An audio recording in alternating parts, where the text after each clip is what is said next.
진리에 이르는 길을 시작하겠습니다. 이번 시간에도 서울에 있는 지역들의 입지를 살펴보도록 하겠습니다.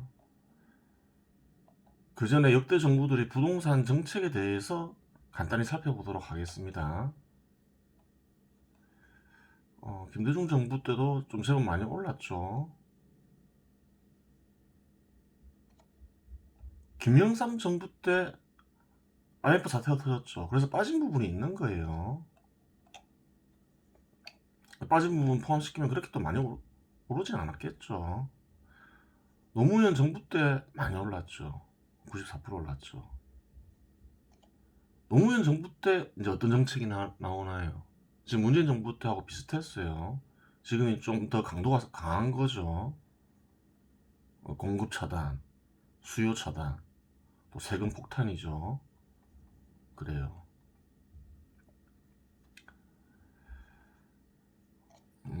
그 다음에 이제 또 이명박 정부 때 했죠. 이게 마이너스 13% 하락했죠. 아파트 가격이. 뭐 경실련 조사에 의하면 그렇다는 거예요. 그래서 이명박 정부 때 부동산 정책을 잘했다 이런 얘기들이 많이 나오죠. 박근혜 정부 때는 한 27% 올랐죠.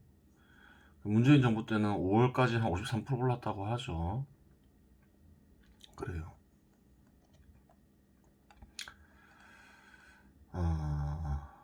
그래요.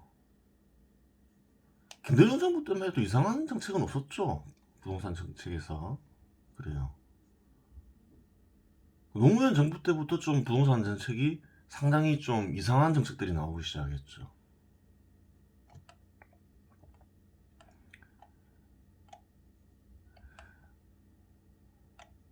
이명박 정부 때 좀 하락했지만 하락하는 게 좋은 게 아니에요. 이때도 문제가 사실 있는 거예요. 그 이유를 한번 보도록 할게요. 5년간 보면 보통 20만 채 이상 공급이 됐죠. 근데 2015년과 2019년 사이는 어떤가요? 8만 채밖에 공급이 안 됐죠. 그래요. 왜 그럴까요? 집을 지으려면 그 전부터 준비를 해야 되잖아요. 그렇죠. 한 2, 3년 전부터 이제 준공에 들어가야 되는 거죠. 집을 지을 수가 없었던 거예요. 시장에 공급이 지나치게 많이 되어 있었다는 거죠. 한번 볼까요? 2007년까지는 보면 미분양이 한 454개 있죠. 2008년도에 어떻게 되나요? 2400개로 대폭 증가하죠. 그리고 계속 많죠. 2012년까지 많죠. 2012년까지 3400개까지 증가하죠. 그 시장에 팔아야 할 아파트들이 많았겠죠. 그때는 어떻게 되나요? 오르지가 않죠. 그게 좋은 상태가 아니라는 거예요. 이렇게 빠지는 게 좋은 게 아니에요. 뭐 그런 경우에 아파트를 지을 수가 있나요? 건설사들이? 지을 수가 없다는 거예요. 그래요. 그때는 뭘 하나요? 건설사들은 지어놓은 아파트를 팔기 위해서 영업을 하겠죠. 그러면 이제 신규 아파트가 거의 공급이 안 되기 시작하는 거예요. 준비도 못 하게 되는 거죠. 이 시기에 부도도 많이 났죠. 뭐 극동건설이나 또 중앙건설이나 뭐 LIG 건설이나 이렇게 부도가 많이 났어요. 그래서 그룹들도 힘들었던 시기가 있죠. 큰 그룹도 힘들었죠. 좋은 게 아니에요.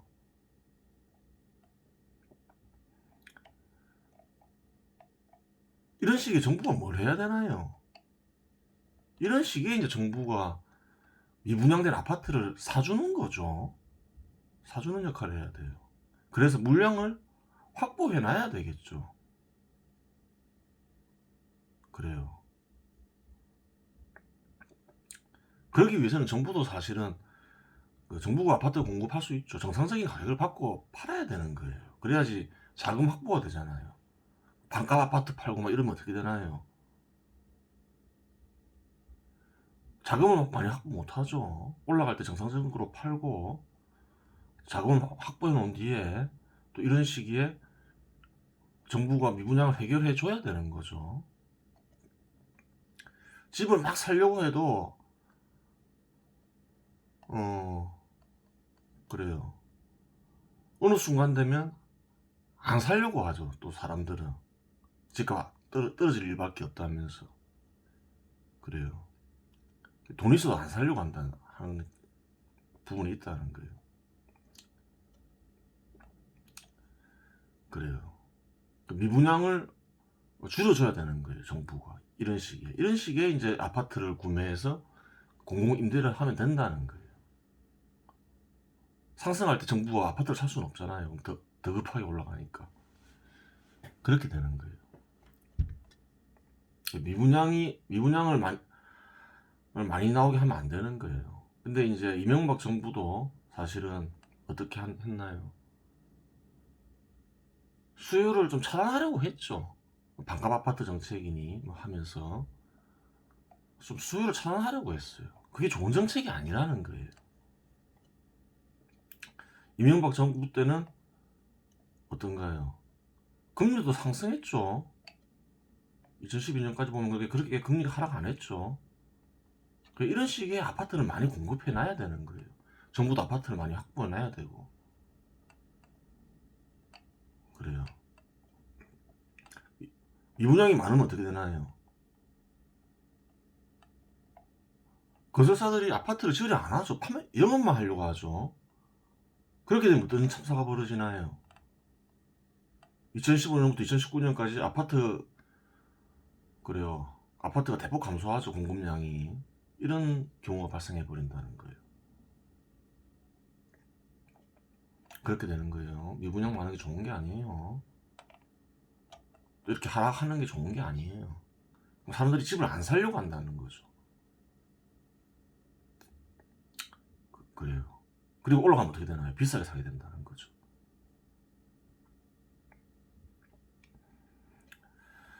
그래요. 어떤 준비를 해야 되나요? 정부는 또 집을 사는 게 구축 아파트만 있는 건 아니죠. 분양권을 살 수도 있는 거예요. 이렇게 급등하는 시기에는 그래요. 한 20만 채를 이렇게 분양할 수 있는 능력을 갖추고 있어야 된다는 거예요. 서울 시내에서. 올라간 뒤에 뭐 준비하는 건 의미가 없다는 거예요. 지금 문재인 정부처럼. 이미 딱 올라가기 시작하면 20만 채 정도를 시장에 공급할 수 있는 능력을 갖추고 있어야 된다는 거예요. 그러기 위해서 어떻게 해야 되나요? 개발할 곳을 사전에 확보해놔야 되겠죠. 항상 20만 채 정도는 공급할 수 있는 능력을 갖추고 있어야 된다는 거예요. 그러면 어떤가요? 상승률을 많이 줄일 수 있겠죠. 지금 서울 아파트 보면 대부분 한 100%씩 올랐죠. 한 20, 30% 정도로 막을 수가 있는 거예요. 그래요. 그렇게 해야 되는 거예요. 미분양 나오고 빠졌으니까 이명박 정부 잘했다. 그거 아니에요.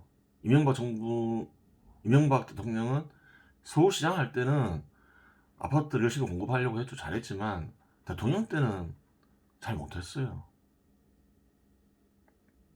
수요를 차단하려고 했잖아요. 반값 아파트 하면서. 그래요.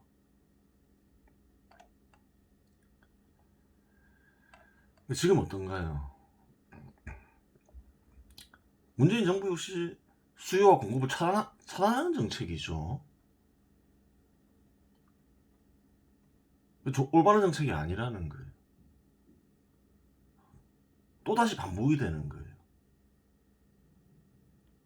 그 다음에 이제 어떻게 하느냐 또 이제 이런 부분이 있는 거예요. 지금 저금리니까 2년, 3년 뒤에는 이제 금리가 또 올라갈 수 있겠죠. 그때는 코로나가 극복이 되면서 그때 잘해야 되는 거예요.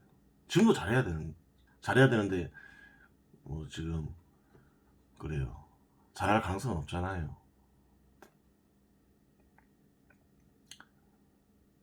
꾸준히 지속적으로 이 분양을 조절하면서 10년, 20년 공급하면 이제 해결이 되는 거예요. 규제도 풀면서 계속 공급을 해야 되겠죠. 그래서 많은 사람들이 아파트의 소유자가 돼야 되겠죠.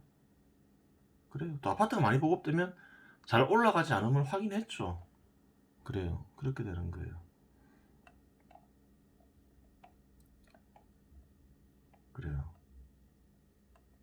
금리가 3.25에서 2011년 그대로 계속 하락했죠. 얼마까지 하락했나? 0.5%까지 하락했죠.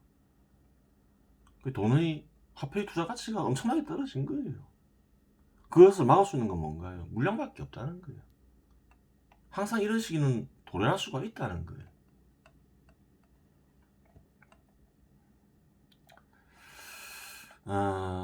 표를 봤죠. 표를 보니까 좀 특이한 지역이 있었죠. 서울에 보면 여러 구들이 있는데 중구와 종로구가 좀 특이하죠. 지급수는 많죠. 중구는 4등이죠. 근데 아파트가 25,000채밖에 없죠. 종로구는 지급수가 22만 3천 개죠. 근데 아파트는 15,000채만 공급이 돼 있죠. 그래요. 저번 시간에 얘기했죠. 지급이 잘 생기는 곳이 개발이 잘 되어야 되죠. 중구와 종로구가 지급이 잘 생기죠. 이런 곳이 잘 개발되면 어떨까요? 강북이 발전하겠죠. 당연한 거죠. 서울시 있잖아요. 중구와 종로구가 개발이 잘 되면 어디가 발전할까요? 은평구, 강북구, 노원구 다 연결돼 있죠. 이런 데가 발전하는 거예요. 그게 좋은 거예요, 그게. 나쁜 게 아니에요. 지역 차별도 사라지는 거고, 사라지게 되고, 그렇게 되는 거예요. 또 경기도에 있는 시들도 또 발전하게 되고, 성남 발전하는 걸 확인했잖아요. 그래요.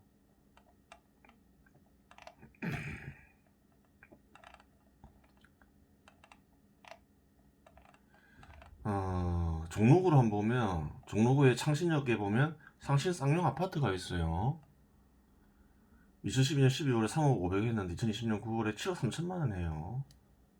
서울 중심인데 싸죠. 중심에서 조금 외곽이지만 싼 편이죠. 7억 3천 하죠. 7억 3천. 뭐 작게 오른 건 아니에요. 139% 올랐어요. 근데 또 종로구 창신역에 보면 종로 센트랩이 있어요. 2008년도에 지어진 거죠. 59제곱미터가 있죠. 이제 8억 천만 하는데 2012년 기준으로 113%가 올랐어요. 뭐 작게 오른 건 아니지만 또 서울에서는 이 정도 오른 건 많이 오른 것도 아니죠. 종로구 경복궁역 광화문 풍림스테이스 분이 보니까 2012년 10월에 7억 8,500 했는데 2020년 7월에 13억 원 해요. 한 65% 올랐어요. 좀 큰 평수죠. 그래도 좀 종로구 쪽은 상승률이 그렇게 높지 않다는 사실을 알 수가 있죠. 그래요.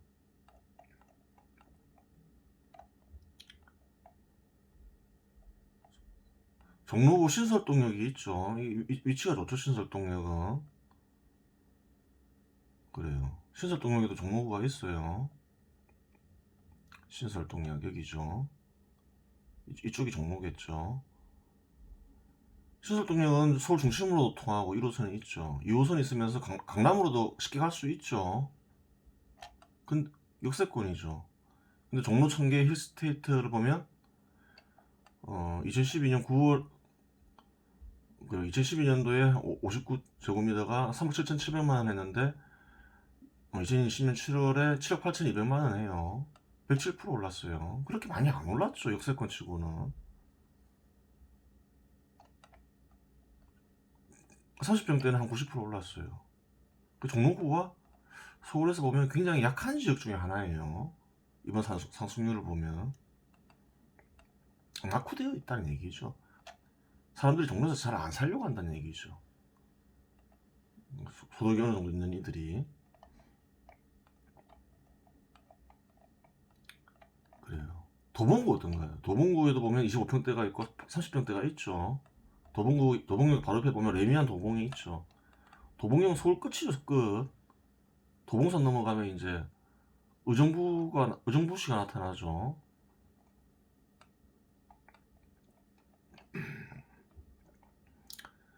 도봉구도 상승률 한 100% 돼요. 25평대 보면 100% 되죠. 5억 7천만 원, 물론 가격은 싸죠. 40평대 6억 9,500만 원. 73% 올랐죠. 그래요. 그 종로가 지금 그런 상황이라는 거예요. 개발이 잘 되어야 되는데 너무 낙후돼가지고 그 직업이 많음에도 불구하고 이제 이런 상황이 돼버렸다는 거예요. 그래요. 확인 가능하죠. 2012년 10월에 7억 8,500이면 강남에 그렇죠. 그 84제곱미터 아파트를 살 수 있는 가격이었죠. 그래요. 그거 다 얼마나요? 지금 20억 하죠. 너무 낙후돼 버렸다는 거예요, 종로구가.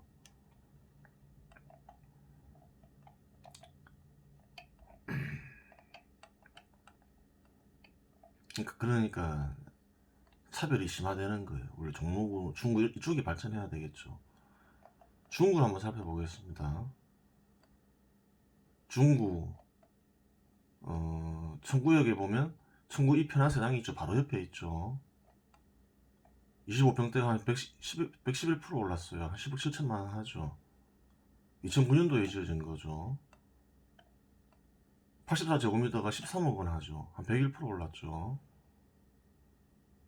그래요. 뭐 적게 오른 건 아니지만 좀 그렇죠. 역세권 치고는 그렇게 또 많이 오른 것도 아니죠. 서울 중심에 있는데. 중구도 많이 개발돼야 되겠죠. 좋은 아파트들이 많이 보급돼야 돼야 되는 거예요.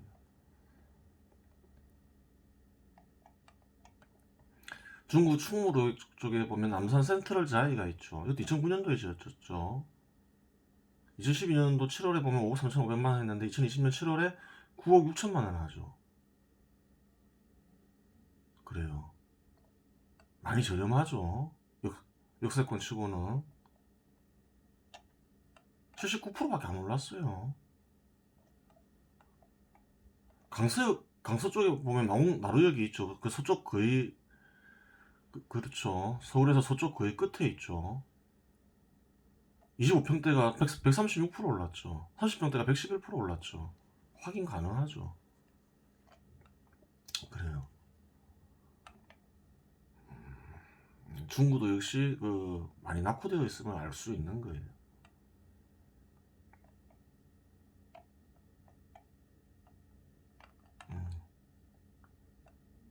그러면 어떨까요? 사면 될까요? 안 될까요? 충무로역 보면 9억 6천만 원 하죠. 지금은 마냥 안 올랐지만 사도 괜찮겠죠. 이런 거는 종로구도 마찬가지죠. 좀 종로구하고 좀 중구가 가격이 저렴한데 사놔도 괜찮아요. 시설동역 이런 데 보면 9억 5천만 원 하죠. 역세권에 종로청 힐스테이트 2009년도에 지어졌죠. 왜 사도 괜찮나요? 개발이 되겠죠. 계속 낙후된 상태로 놔두진 않을 거 아니에요. 이번에는 좀 상승률이 떨어지지만 개발이 되면 그래요. 또 다음에는 또 대한민국이 또 공급을 안 하잖아요. 공급과 수요를 차단하고 있잖아요. 그럼 또 이런 일이 벌어질 수 있겠죠. 10년이고 20년이 뒤에. 물론 정책을 잘 쓰면 또 좋아지겠지만 그럴 가능성은 지금 볼 때 좀 희박하게 보이는 거죠. 오르지 않더라도 이런 건 사놓으면 개발이 되면 또 크게 뭐 잘못될 일은 없다는 거예요. 종로 쪽 이런 쪽은 다른 쪽은 안 올라가도 종로 쪽은 올라갈 수도 있는 거죠. 크게 상승 안 하더라도 그렇겠죠. 서울 중심 쪽이니까 이런 거는 사놔도 괜찮아요. 그래요.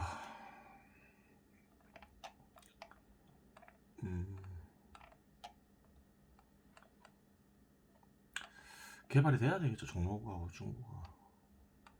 마포구도 마찬가지죠. 마포구도 직업이 잘 생기는 곳이죠. 그 서울 강북 쪽에서는 마포구, 종로구, 중구 이쪽이 좀 중심이고, 요즘 분위기로는 그 송동구 쪽이 좀 뜨려고 하죠. 송동구